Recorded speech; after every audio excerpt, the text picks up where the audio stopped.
6 lengths behind Twin Double Link, then followed by Shining Fame. 3 lengths para back now to Hieroglyphics, while Ano Pose is running in a tail of the field.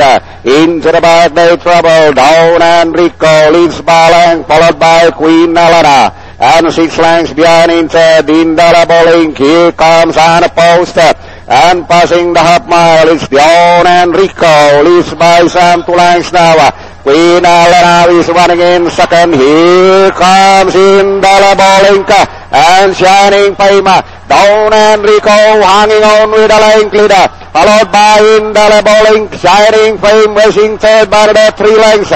Queen Elena is fading out. Hieroglyphics and out of post. And inside the last 400, Indelible Link takes the lead now by half a length. Down Enrico is running second. Shining Fame is in third. Towards the final corner is Indelible Link with Jet Preset in double up, followed by Down Enrico, and Shining Fame is making it. But here comes Indelible Link, cruising home now by half a length over Shining Fame, and finally Indelible Link over Shining Fame. Down Enrico, Hieroglyphics on the post, and Queen Elena comes in last. At yun nga po ang ating first leg ng Triple Crown. Yes, Indelible Ink.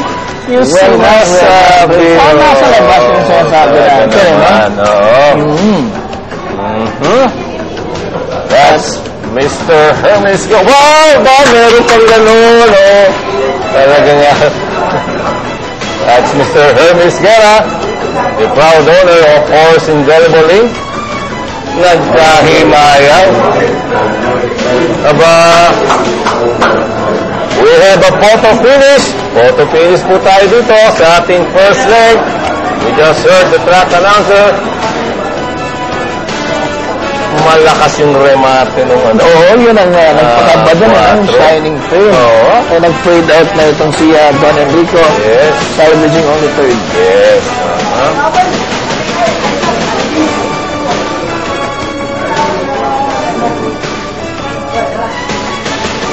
It's a different story dito sa ating first leg. Pero we still, again, hold on to your tickets. Declared photo finish po itong ating first leg ng Triple Crown.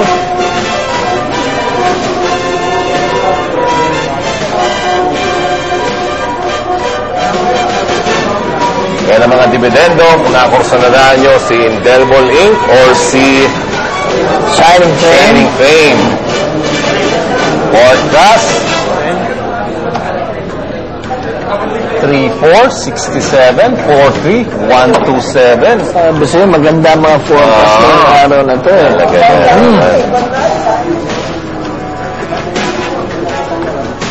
Sa pick 6 naman, kung Don Enrico, 2,568 ang matitira. 196 naman kung Shining Fame.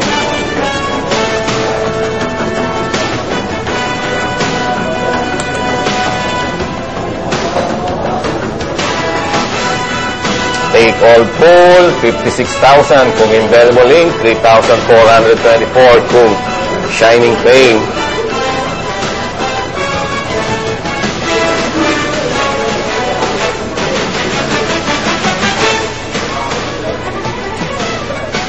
And on your TV screens is the proud owner of Horse Indelible Ink. Dumating na rin dito sa VIP Lounge itong kanyang trainer, si Mr. Nestor Manalang. At Mr. Hermes Guerra acknowledging the applause of the fans here at the VIP Lounge together with some of his friends. Antabay lamang po tayo sa ating replay. Oo, siyempre gusto makita ng mga bangkarista. Ang very exciting race na to, lalo na yung very, very exciting finish. Very exciting.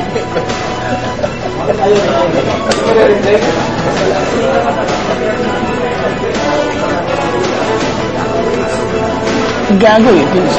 Okay, panoorin po natin muli ang first leg ng ating Triple Crown Series.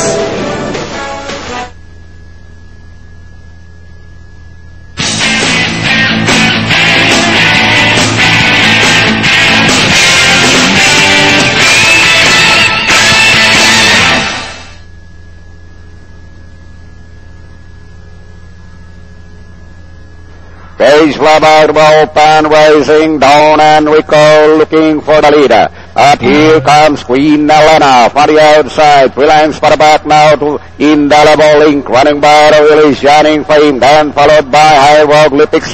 While Unopposed is running in the tail of the field, going along for the first thing.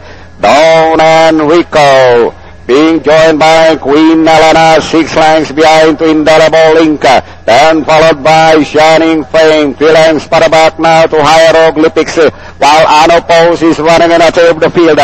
Into the back they trouble, down and Rico leads by length, followed by Queen Elena, and 6 lengths behind inside Indelible Ink. Here comes Unopposed, and passing the half mile is down and Rico leads by some 2 lengths now. Queen Elena is running in second. Here comes Indelible Ink and Shining Fame. Down and Rico hanging on with the length leader, followed by Indelible Ink. Shining Fame racing third by the 3 lengths. Queen Elena is spreading out. Hieroglyphics and Unopposed. And inside the last 400, Indelible Ink takes the lead now by half a length. Down and Rico is running second. Shining Fame is in third. Towards the final corner is Indelible Ink with Jeffrey Sarat in double up, followed by Dawn and Rico, and Shining Fame is sneaking in. But here comes Indelible Ink, cruising home now by half a length over Shining Fame, and finally Indelible Ink over Shining Fame. Dawn and Rico, Hieroglyphics, Unopposed, and Queen Elena comes last. Meron nga tayong photo for first place between Indelible Ink and Shining Fame. At yun nga po ang ating exciting first leg ng ating Triple Crown Series. Again, racing fans, hold on to your tickets. Meron po tayong photo finish. 1:39 ang tinapos over 1,600 meters with quarters of 23 and a half. 23 and a half, 24 and a half, and finishing at 27 and a half. Matuling. Hindi mo hinulaan. Oo, nakalimutan ko eh. Yung sinabi eh. Di mali, yung formula mo, masusubukan dito. That's Jockey JT Zarate. Having the lower number, siyang unang mag-weigh in. And after Jockey JT Zarate, it's going to be Jockey JB Guse. Bahagya lang eh, no? Oo.